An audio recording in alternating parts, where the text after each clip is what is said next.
Il y avait un enfant nommé Gore de Chine qui analysait une superstar nommée Aaron. Il était si fanatique qu'il suivait souvent le style de son idole, ce qui agaçait souvent les gens autour de lui, bien qu'il ne s'en soucie jamais. Il avait également collé des posters d'Aaron partout sur les murs de sa chambre. Quand il a finalement grandi, il s'est avéré qu'il avait une apparence identique à celle de son idole, ce qui l'a poussé à se faire appeler Aaron Jr. La vie quotidienne de Gore était remplie de travail dans un cybercafé qu'il gérait seul. Un jour, il a dû fermer son cybercafé plutôt parce qu'il devait assister à un événement. Il a donc demandé à ses clients de quitter les lieux. Au même moment, son ami, pour qui il avait un faible, est venu au cybercafé pour écrire une lettre concernant sa demande de visa, car elle avait l'intention d'aller en Amérique.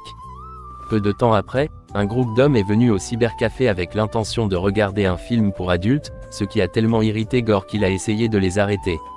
Gore a fini par se battre avec eux. La bagarre a été arrêtée par les gens présents.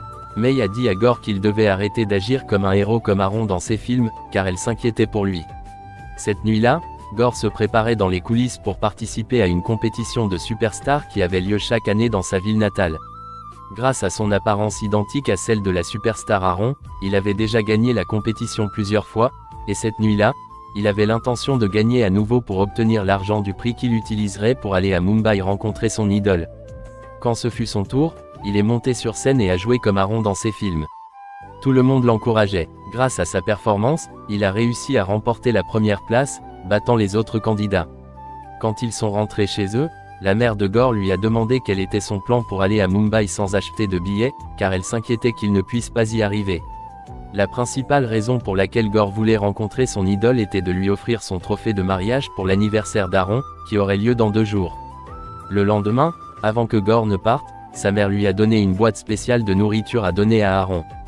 Comme Gore croyait qu'il pourrait rencontrer son idole, il a immédiatement pris un selfie avec ses parents pour le montrer plus tard à Aaron. En chemin vers la gare, il a rencontré May et lui a assuré qu'il pourrait bientôt rencontrer son idole en personne. Plus tard, dans le train, il a dû monter clandestinement pour éviter d'être pris par les contrôleurs. Peu de temps après, il a commandé de la nourriture, mais l'homme assis à côté de lui s'est plaint aux contrôleurs, qui ont failli l'emmener au poste de police. Craignant de ne pas pouvoir assister à l'anniversaire d'Aaron, Gore a fait quelque chose de fou en menaçant de sauter du train.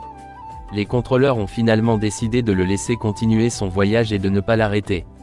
Quand Gore est finalement arrivé à Mumbai, il est immédiatement allé à l'hôtel qu'il avait réservé, le même hôtel qu'Aaron avait visité au début de sa carrière. Quand il a découvert que la chambre qu'il voulait réserver était déjà prise, il a été prêt à payer le double pour obtenir la chambre. Plus tard cette nuit-là, à minuit, Gore a célébré l'anniversaire d'Aaron dans sa chambre. Il considérait Aaron comme une partie de lui-même. Le lendemain, des milliers de fans attendaient qu'Aaron apparaisse devant sa maison. Plein de confiance, Gore a essayé d'entrer dans la maison de son idole, mais les gardes l'ont arrêté, car seuls les journalistes étaient autorisés à entrer. Ce genre de scène se produisait chaque année. Comme tous les autres fans, Gore a immédiatement crié en montrant le trophée et la boîte de nourriture qu'il avait apporté quand Aaron est apparu. Il s'est précipité pour tout récupérer avant que cela ne soit détruit, mais malheureusement, cela lui a fait perdre le moment de voir son idole. Malgré cela, il ne s'est pas senti désolé, car il a réalisé que ce n'était pas facile de rencontrer un grand acteur comme Aaron.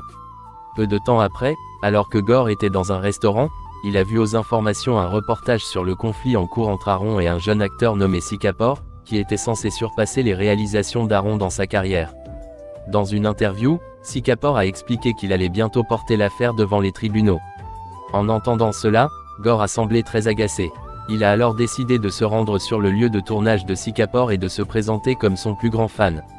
Il a supplié de parler avec lui en privé, et à cause de cela, Sik Kapoor l'a invité dans sa chambre privée.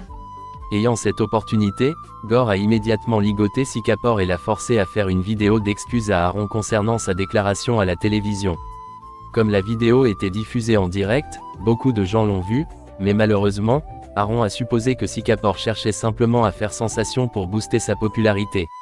Le lendemain, le manager d'Aaron lui a montré la vidéo originale qui avait été envoyée par quelqu'un se faisant appeler Aaron Jr. Curieux à propos de celui qui avait enregistré la vidéo, Aaron a immédiatement contacté Gore pour lui demander où il était. Après que Gore ait répondu, Aaron lui a dit qu'il enverrait un chauffeur pour le chercher afin qu'ils puissent se rencontrer. Juste après avoir entendu cela, Gore était ravi et a immédiatement contacté ses parents pour les informer qu'il allait bientôt rencontrer son idole. Mais ce bonheur a soudainement disparu lorsque 2 policiers sont venus l'arrêter pour l'affaire qu'il avait menée contre Sicapor. Se souvenant qu'il devait immédiatement rencontrer Aaron, Gore a décidé de s'échapper par la fenêtre de l'hôtel. Quand il a cru qu'il avait réussi à échapper à la police, l'un des policiers qui le poursuivait a réussi à l'intercepter et à l'attraper. Au poste de police, Gore a dû subir plusieurs coups durs qui ont blessé son corps. Il s'est avéré que la police avait reçu l'ordre d'Aaron d'arrêter Gore, mais pas de le blesser.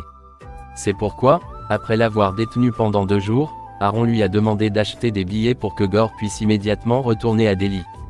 Quand Aaron a vu Gore en personne, il a été choqué car il ne s'attendait pas à ce qu'ils aient les mêmes traits du visage. Cependant, Aaron était seulement là pour confirmer que ce que Gore avait fait était un crime et que cela pouvait inquiéter sa famille. Après avoir découvert qu'Aaron avait délibérément fait arrêter Gore par la police, Gore s'est senti très dévasté. Il a arrogamment dit à Aaron que c'était lui qui l'avait rendu célèbre, car sans ses fans, il ne serait rien.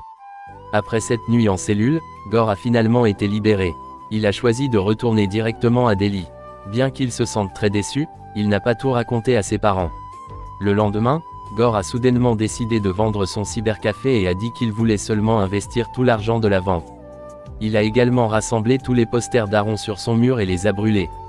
Il était déçu et avait perdu tout intérêt pour Aaron, cherchant à se venger de ce qu'il lui avait fait.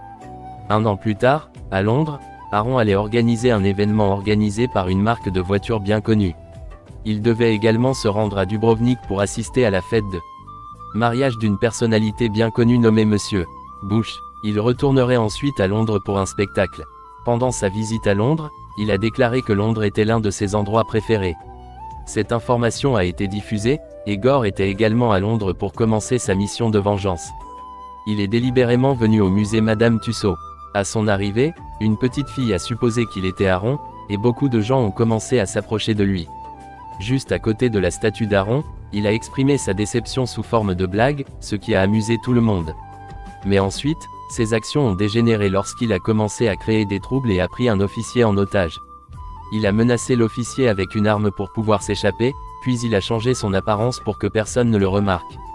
Peu de temps après, alors qu'Aaron répétait une chorégraphie en préparation pour son spectacle, son manager lui a dit d'aller dans les coulisses car des policiers l'attendaient pour lui parler de l'incident qui venait de se produire au musée. Après avoir lu le mandat d'arrêt, Aaron a essayé d'expliquer que ce n'était pas lui qui avait fait cela, car au moment de l'incident, il était seul chez lui. Mais comme aucun témoin ne l'avait vu à la maison, son alibi n'a pas été pris en compte. Il a ensuite été emmené au poste de police, où il a finalement vu les images de la caméra de sécurité. Il a de nouveau dit à la police qu'il n'était pas le coupable, mais comme il n'y avait aucune preuve pour le prouver, il a été accusé d'être le principal suspect de l'incident. Pendant ce temps, Gore était toujours libre et était sur le point de se rendre à Dubrovnik pour continuer sa mission de vengeance sous sa nouvelle identité. Le lendemain, grâce à l'aide de son avocat et à l'intervention du gouvernement indien, qui a délibérément envoyé quelqu'un pour l'aider, Aaron a finalement réussi à obtenir une libération sous caution. Mais se souvenant que le problème était devenu un problème diplomatique entre l'Inde et la Grande-Bretagne, Aaron devait prouver que le suspect qui était au musée n'était pas lui. Quand il est arrivé à l'aéroport, Aaron était encore confus à propos de la personne qui s'était déguisée en lui. À ce moment-là, Aaron ne réalisait toujours pas que Gore était le coupable derrière tout cela. Gore a demandé à Aaron de s'excuser pour son comportement dans le passé, mais comme Aaron a refusé, Gore a immédiatement menacé de détruire toute la carrière d'Aaron dans les 2 jours. Sans la moindre peur, Gore a également dit qu'il était maintenant à Dubrovnik pour continuer sa vengeance. Après avoir entendu la menace, le manager d'Aaron lui a suggéré de s'excuser pour que ce problème se termine, mais Aaron a dit qu'il voulait montrer à Gore à qui il avait affaire. Sans hésitation, Aaron a ordonné à la sécurité de vérifier les identités de tout le personnel qui serait en service lors du spectacle. Mais à ce moment-là, en plus de changer son apparence, Gore avait également changé son identité pour ne pas être reconnu. En arrivant à la résidence de Monsieur Bush, Aaron a été irrité par les paroles de Monsieur Bush concernant le problème à Londres. Bush croyait qu'Aaron était effectivement le coupable et a même menacé de le tuer s'il gâchait le mariage de sa fille. Mais pour maintenir son professionnalisme, Aaron a continué à assumer ses responsabilités. Avant de commencer le spectacle, il a demandé à son équipe de surveiller toute la zone, mais sans le savoir, Gore était juste devant lui. Peu de temps après, alors qu'Aaron lisait une lettre donnée par ses fans, il a été surpris de trouver une lettre le forçant à s'excuser. C'est à ce moment-là qu'Aaron a réalisé que Gore s'était déguisé en membre de l'équipe. Il a immédiatement demandé à son équipe de retrouver Gore. Après avoir découvert que seule la salle de maquillage n'avait pas de caméra de sécurité, ils s'y sont rendus immédiatement, mais malheureusement, ils étaient un peu en retard. Quand ils sont arrivés, ils n'ont pas trouvé Gore, mais seulement un message laissé sur le miroir par Gore, ce qui a rendu Aaron très en colère. Aaron est immédiatement venu au milieu de la fête pour inviter Monsieur Bush et sa fille à danser avec lui devant tous les invités présents. En même temps, Aaron a reçu l'information de l'un de ses hommes que Gore était dans le couloir avec Monsieur Bush et sa fille. Aaron a immédiatement couru là-bas, tandis que Gore commençait à exécuter son plan en touchant délibérément le corps de Monsieur Bush et de sa fille, ce qui a rendu Aaron très mal à l'aise. Pendant qu'Aaron expliquait la situation à sa famille, Gore a réussi à s'échapper. Au même moment, quand Aaron est apparu sur les lieux, il a été accusé par Monsieur Bush. Aaron a essayé d'expliquer qu'il n'était pas le coupable, mais comme il n'avait pas de preuves solides, personne ne l'a cru. Bush l'a immédiatement expulsé. Peu de temps après, alors qu'Aaron et son équipe quittaient la maison de Monsieur Bush, Aaron a vu le mot « désolé » au milieu de la foule. Il était sûr que c'était Gore, alors il est monté dans sa voiture et a couru après Gore. Gore a réussi à distancer Aaron jusqu'à ce qu'il soit finalement coincé. De manière inattendue, il a décidé de sauter dans la mer pour échapper à Aaron. Peu de temps après, Aaron se préparait à se produire à Londres, mais son manager lui a soudainement informé que son spectacle avait été boycotté par Monsieur Bush, donc personne ne viendrait le voir. Irrité, Aaron a décidé d'éteindre son téléphone pour que Gore ne puisse plus le contacter. À la suite du harcèlement de Gore envers Monsieur Bush et sa fille, la réputation d'Aaron avait été détruite en un temps record. Presque tout le monde était dans la rue pour exiger qu'Aaron assume la responsabilité de ce qu'il n'avait même pas fait. Le problème n'était pas encore terminé quand Aaron a demandé l'aide de la police en Inde pour arrêter Gore. La police a dit qu'elle ne pouvait rien faire, car le crime avait eu lieu à l'étranger. La police a suggéré à Aaron de retourner immédiatement en Inde pour qu'il puisse enquêter sur l'affaire selon les procédures légales en vigueur. Mais avant de retourner à Mumbai, Aaron a décidé de tenir une conférence de presse où il a souligné qu'il n'était pas le coupable. Il a donc demandé un peu de temps pour pouvoir attraper le vrai suspect et prouver qu'il n'était pas derrière les incidents. Mais comme Aaron n'était toujours pas prêt à mentionner le nom de Gore, un journaliste s'est moqué de lui, ce qui l'a rendu furieux. Pour lui, une affaire criminelle n'était pas une chose à prendre à la légère.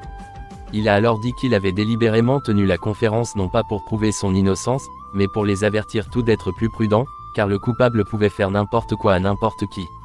Ce soir-là, des journalistes et plusieurs membres de la police étaient devant la maison d'Aaron pour attendre son arrivée. C'est pourquoi Aaron a choisi de ne pas entrer par la porte principale, mais par la porte arrière. Même s'il a été arrêté par le garde de sécurité de sa propre maison, grâce à sa femme, il a été autorisé à entrer. Elle était sûre que c'était le vrai Aaron. Malheureusement, il s'est avéré que ce n'était pas Aaron, mais Gore, et cela se voyait clairement sur le trophée qu'il avait dans son sac. Peu de temps après, Gore a réussi à entrer dans la maison d'Aaron. Il a immédiatement été confronté à la femme d'Aaron, qui a réalisé qu'il n'était pas son mari. Elle l'a su car la posture de Gore était très différente de celle d'Aaron. Mais, pour éviter les soupçons de Gore, elle a essayé de rester calme. Quand ils étaient tous les deux dans la chambre, elle a immédiatement pris un pistolet dans le placard, mais quand elle a essayé de le menacer avec son arme, elle n'a rien pu faire car sa fille dormait profondément et Gore avait les bras libres. Gore lui a alors dit qu'il n'avait aucun problème avec elle ou sa fille et qu'il n'avait pas l'intention de leur faire du mal. Il voulait seulement être emmené au bureau d'Aaron. Après avoir admiré tous les prix exposés, Gore a commencé à tout détruire tout en avouant qu'il avait idolâtré Aaron tout ce temps. C'est pourquoi il était si déterminé à battre Sikafor, mais quand Aaron a considéré son acte de gentillesse comme un crime, Gore a dit qu'Aaron était le vrai criminel pour avoir blessé les sentiments de ses fans fidèles. Il est ensuite parti de là. Peu de temps après, quand le vrai Aaron est arrivé chez lui, l'officier de service a été très surpris. À son expression, Aaron a su que Gore était à l'intérieur. Après avoir vu le désordre dans son bureau, Aaron a dit à sa femme qu'il ne signalerait pas le problème aux autorités, car elle ne serait pas prête à l'aider. Il était déterminé à résoudre le problème lui-même, même s'il devait utiliser la violence pour faire apprendre sa leçon à Gore. Le lendemain, alors que Gore regardait la conférence de presse d'Aaron, sa mère l'a appelé pour lui demander de rentrer à la maison. Il s'est avéré qu'Aaron était là avec elle. Il était venu seul, sans escorte, mais malheureusement, Gore a refusé de le rencontrer, car il estimait qu'Aaron leur devait encore des excuses. C'est pourquoi il a suggéré à Aaron de participer à une compétition de superstars qui aurait lieu ce soir-là dans le village. Dans cet événement, il a été ordonné à Aaron de s'excuser devant tout le monde de manière très humble. Gor a également menacé que si Aaron osait blesser ses parents, il ferait la même chose aux 2 enfants et à la femme d'Aaron. Après avoir entendu la menace, Aaron a immédiatement dit aux parents de Gor que leur fils avait dépassé les limites. Le père de Gor lui a dit que Gor était un bon garçon jusqu'à ce qu'il connaisse Aaron et devienne obsédé par lui. La mère de Gor a plutôt dit que ce n'était pas la faute d'Aaron, mais qu'elle croyait que son fils ne suivait que le bon côté d'Aaron et qu'il pourrait ainsi épouser la fille qu'il aimait. Si Gor était effectivement coupable, elle laisserait Aaron le jeter en prison, mais elle a supplié Aaron de ne pas le tuer. Le soir, Aaron et les parents de Gor étaient vus à l'événement. Alors qu'Aaron était sur le point de s'excuser devant tout le monde, May est soudainement arrivée et a supposé que l'homme devant elle était Gor. Elle est venue leur dire qu'elle avait réussi à obtenir un visa pour l'Amérique. Elle s'est approchée de lui, mais a réalisé qu'il n'était pas Gor quand Aaron s'est tourné vers elle. C'est à ce moment-là qu'Aaron lui a tout raconté et lui a demandé de se joindre à son plan. En bref, quand Aaron était sur scène, il ne s'est pas immédiatement excusé comme Gor le voulait, mais a plutôt imité Gor en invitant May à monter sur scène avec lui et en avouant ses sentiments pour elle, car Aaron savait que Gor n'avait jamais osé le faire. May a également fait semblant de ne pas savoir ce qui se passait et a délibérément piégé Gor en disant à tout le monde qu'il était celui qui avait commis plusieurs crimes à Londres au nom d'Aaron. Après avoir entendu cela, Gor, déjà fou de rage, a été forcé de tirer avec le pistolet qu'il avait en main vers Aaron. Le coup de feu a effrayé tout le monde, qui a immédiatement couru pour se mettre à l'abri. En voyant son fils, la mère de Gor, déçue, lui a demandé de descendre immédiatement. Mais Gor a choisi de s'enfuir. Aaron a alors couru pour l'attraper. Sur un chantier de construction, Aaron a finalement rattrapé Gor. Le combat entre eux était inévitable. Après une lutte intense, Aaron a dit que le jeu était terminé. Il a conseillé à Gor d'être une bonne personne pour le bien de tous ceux qu'il aimait. Pour dissiper le malentendu, Aaron a également dit qu'il était juste une personne ordinaire avec beaucoup de responsabilités, donc il n'avait pas toujours le temps de rencontrer tous ses fans. Aaron a également dit à Gor de commencer une nouvelle vie en étant lui-même. Malheureusement, Gor a estimé que ses espoirs avaient été anéantis. Il a finalement décidé de mettre fin à ses jours. Même si Aaron a réussi à attraper ses mains, Gor a délibérément lâché prise, ce qui l'a fait plonger à sa mort. Bien que sa réputation ait été rétablie, Aaron avait encore de la sympathie pour Gor. C'est pourquoi, quand son manager est venu l'informer que ses fans l'attendaient devant sa maison, Aaron les a immédiatement salués comme il le faisait chaque année. Même quand il a vu Gor comme s'il était là, il a immédiatement levé la main pour saluer tout le monde, car il ne voulait plus que ses fans ressentent la même chose que Gor.